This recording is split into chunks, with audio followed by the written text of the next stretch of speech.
Hello everyone, this time we're talking about the concept of justice as process. And this is a very, very modern way of thinking, and it's a way of thinking that's becoming more and more prevalent. But I think it's also a form of thinking that's more and more dangerous. So this is the idea that we think about what is right, what is correct, what is just as compliance, as complying with the rules, following the rules, the policies and the guidelines. Now you might say, but we did rules a few weeks ago. What is the difference between justice as rules and justice as process? Well, the idea of that they look very similar on the face of it, but justice as rules always has an underlying objective or moral or ethical purpose. You know, whether you're talking about the Ten Commandments or the laws of Hammurabi or any sort of system of rules, they're expressed at being the reason you follow the rules is that the rules express some kind of social, moral, ethical, metaphysical, whatever, some type of good.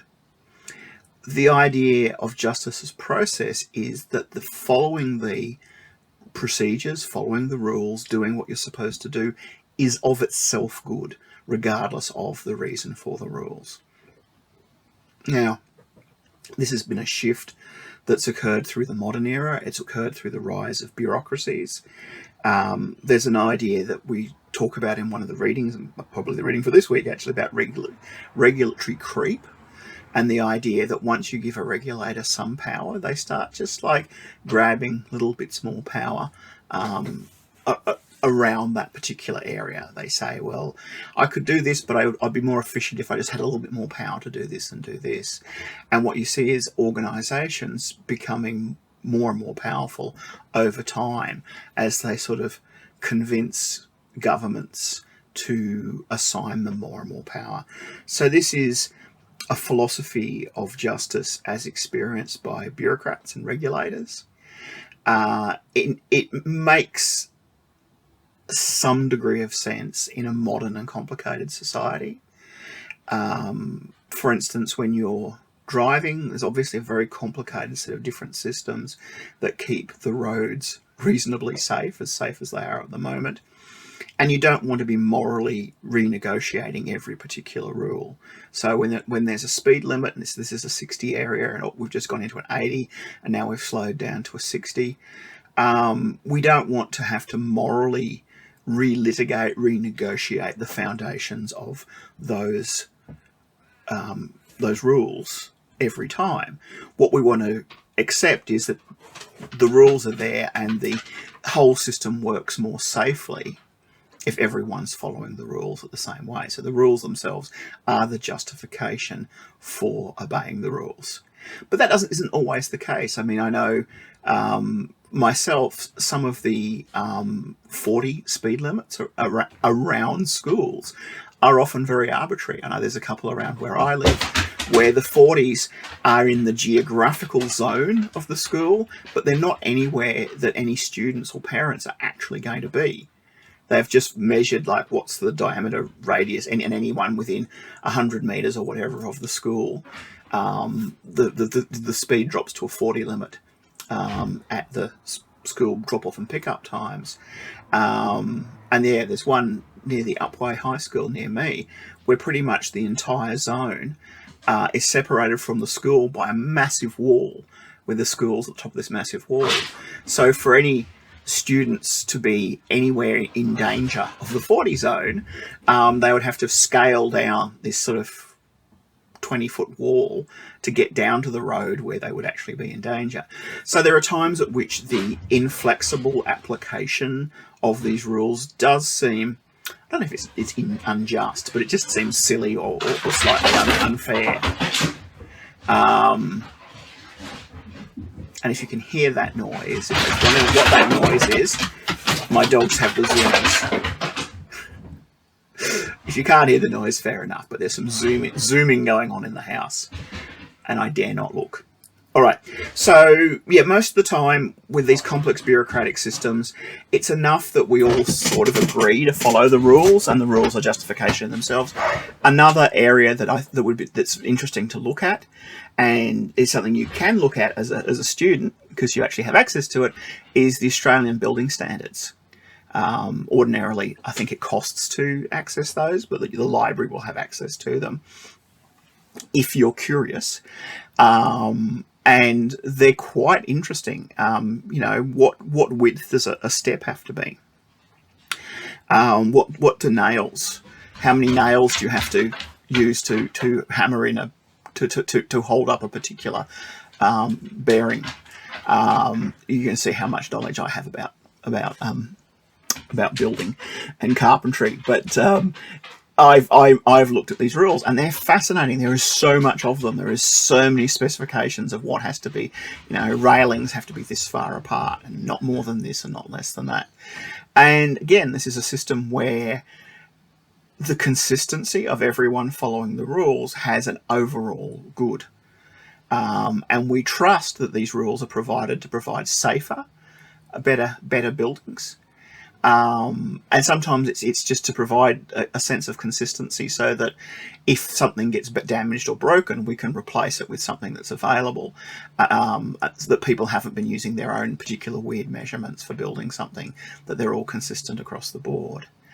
But again, this is an example of some of the things that you give up for this sort of regulatory model, this idea of justice as regulation, justice as process, is we give up the freedom to build our crazy houses any way which we want, by all agreeing that this is the way you build a set of stairs, and this is the size of a particular set of stairs, and this is how wide they are, this is how high the rises are, and so on, etc., etc. Now, I've been looking at the positive aspects of this approach so far, but of course, as human beings, most of us don't like working in bureaucracies. We feel constrained, we feel limited, but some people love them. And there's certain personality types that love being governed by regulations. They love to be told, this is what you do, just fill out the form and do this this way. And that works fine for all of us if the system itself is functional, if the system itself is overall kind of just. But we get into particular problems where we meet this eagerness to comply with a system of rules and laws that are unfair, that are unjust. And we certainly in the 20th century learned an awful lot from the experience of Nazi Germany.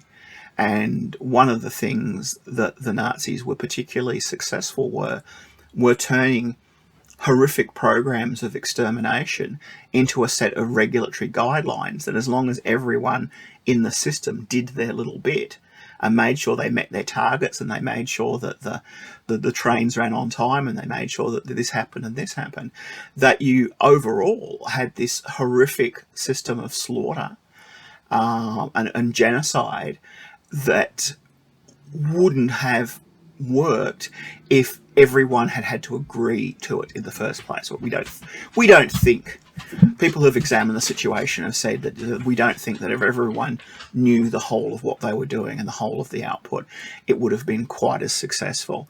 But the fact that my job was to, pack the nerve gas in a package and to set it on a train, and the fact that if I'm the sort of person who was very happy to do my job, didn't question what it was about, all I was cared about was that I was meeting my quota and my boss was happy, then that's what enables these horrific systems to operate.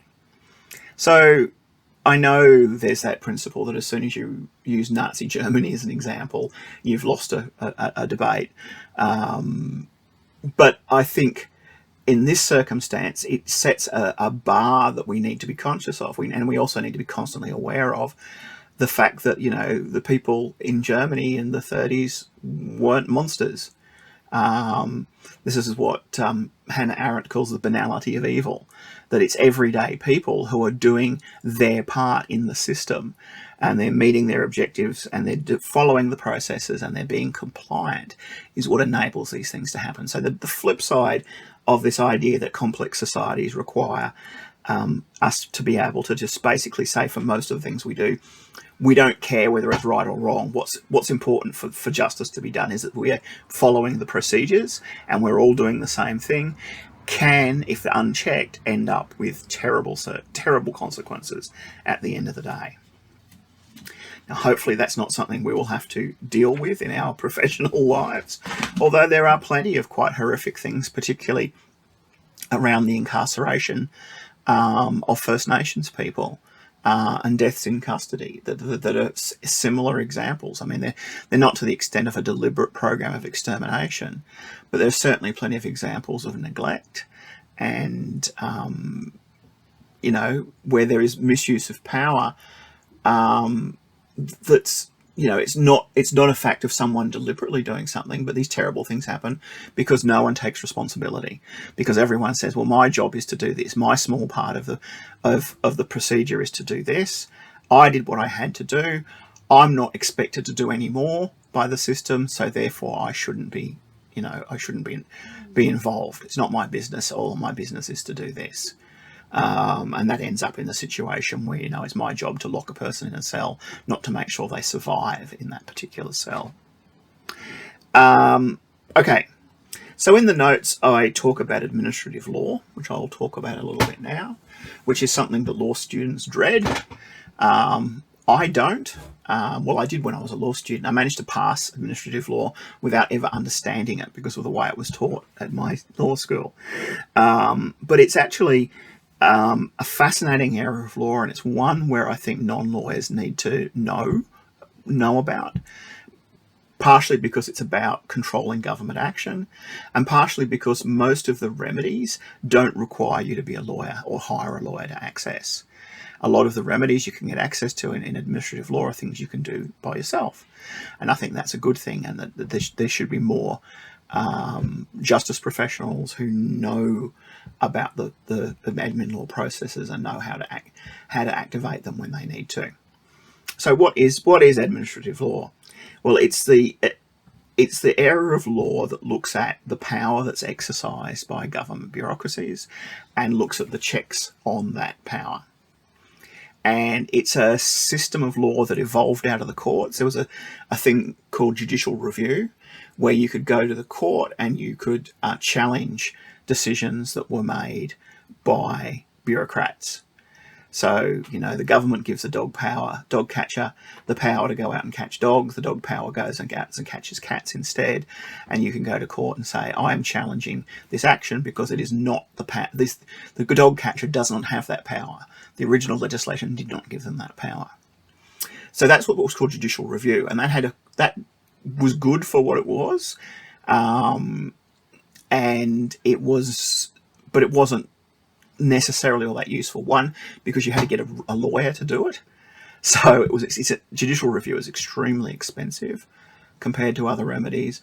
And also because all the courts can actually do is invalidate the decision. They can negate the decision, but they can't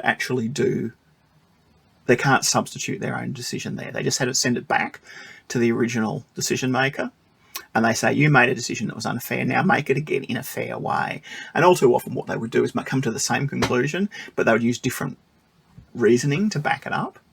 And at the end of the day, you would still end up with the same problem. But we saw a response to this in terms of administrative review tribunals. That happened at a federal level in the 1970s. And happened at the state level in Australia much later in the 1990s. And these are appeal bodies that, first of all, you don't have to be a lawyer to apply to. And in fact, in the early days, they prohibited lawyers from appearing, which was an interesting idea. It's reasonably cheap. Originally, it was like $16 filing fee. It was really cheap. I believe they've gotten a lot more expensive recently. But also these appeal bodies can actually substitute a new decision. So if the dog catcher catches your cat, they can actually, instead of sending the decision back to the dog catcher to say, make the decision again, they can say, no, our decision, and we're overruling them, is this new decision. They can do this because they're not a judicial body. They're actually an administrative body. So they kind of look like a court. They kind of act like a court. But what they are is just basically go on an appeal to a superior in the structure. And what's good about these administrative appeal tribunals is that rather than going, I have to talk to your supervisor and get your supervisor to negate the decision, it's pretty much a one-stop shop for all of the government at that level. So the ART, or it was called the AAT, might be back to the AAT now, the Australian Administrative Appeals Tribunal is for all the Commonwealth government, and each of the state governments have their own. So Victoria has VCAT, Queensland has QCAT, that you can take, and again, it's a one-stop shop. Anything the government's done, apart from things that get blacklisted, and it's another problem because there used to be very few things blacklisted, and then governments have decided to exclude all these things from review. But anyway, ideally what happens is you can just go to this one body and say, this government flunky's made this decision, I don't like it, I want to address it, and I want to you to substitute a new decision.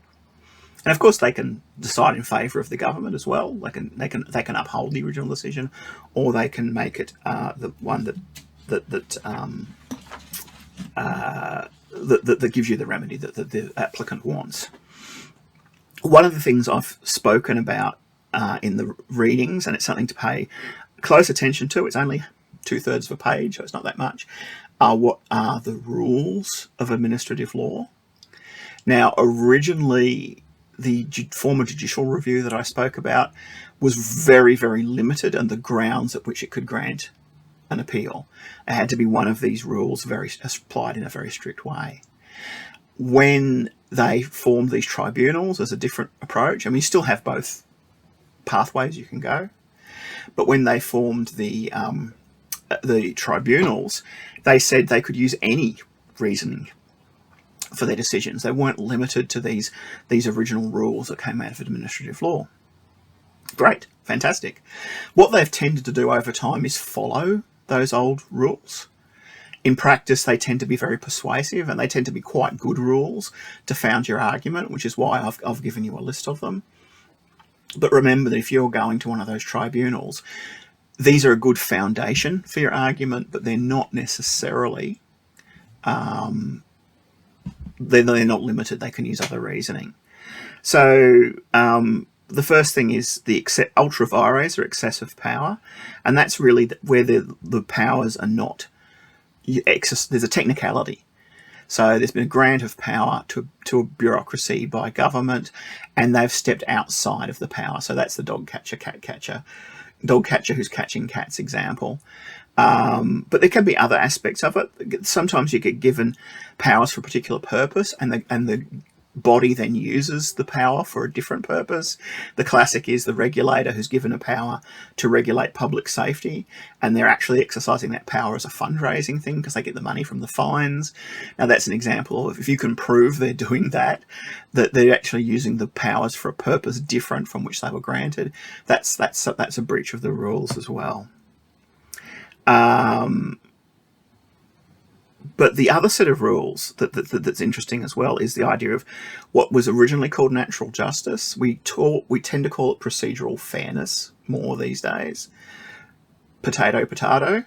But these are rules that say that a decision that is so bad, it violates our innate sense of justice. So we mentioned natural law a few lectures ago, or maybe it was last lecture anyway, and that was the idea that an unjust law is not a law at all. This also applies in the area of admin law in very specific circumstances.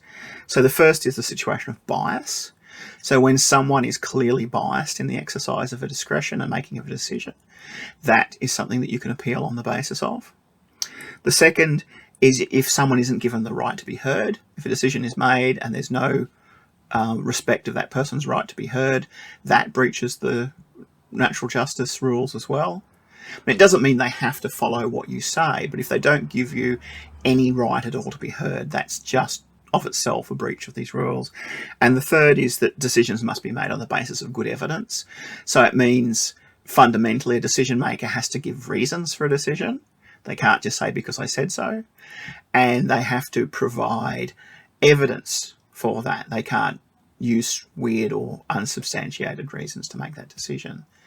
So these things, I mean, they might seem a little dry and technical, but this, in terms of people in the community, individuals, organisations, this is a pretty amazing first aid kit or toolkit, whatever, to help people when faced with government action. And these have been used over time, as I said, quite often by communities when they are aggrieved by a powerful government action. They don't have the power to resist. They can actually access these laws to provide them with a solution.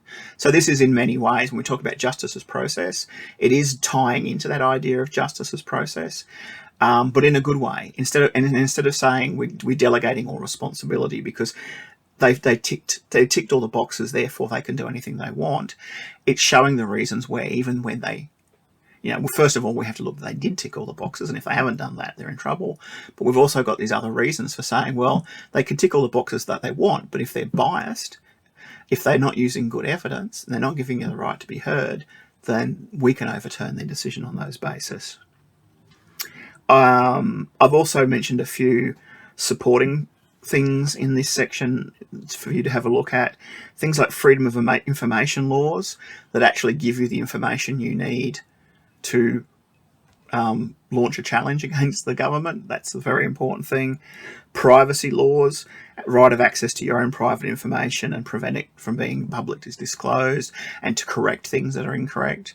Now, if a government says they're putting a freeway through your front lawn because your house is located at this position and that's wrong, you have a right to have those sort of things corrected. The idea of an ombudsman, which are independent bodies that you can take complaints to. So this is not so much necessarily, they don't necessarily have the power to intervene in your particular case, but they can negotiate solutions and they report back to Parliament. And we have ombudsmen not just for government, but also in key industries that have considerable public power. So if you look at this, there's a telecommunications ombudsman. There is an education ombudsman, which universities don't like you to know about. But if you are aggrieved by things that happen at your university, you can go to the university ombudsman and they can try and negotiate a solution. And if they can't negotiate a solution, they can report to government and say, these universities have been doing these things that we don't approve of. And there's also commissions of inquiry or royal commissions.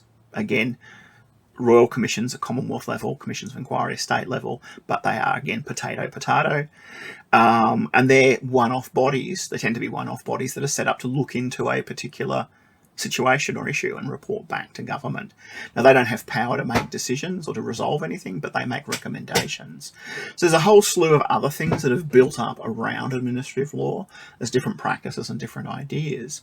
But I think of all the weeks we look at, again, take it with a pinch of salt with the stuff I said earlier about this creeping bureaucratic culture and how it can be quite problematic if we see ourselves being governed by bureaucracies rather than justice in any sort of pure sense.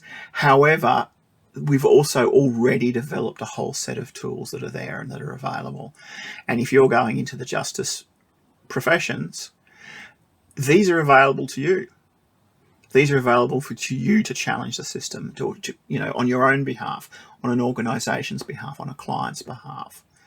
If you work within the system, if you end up being the man, you are vulnerable to these as well.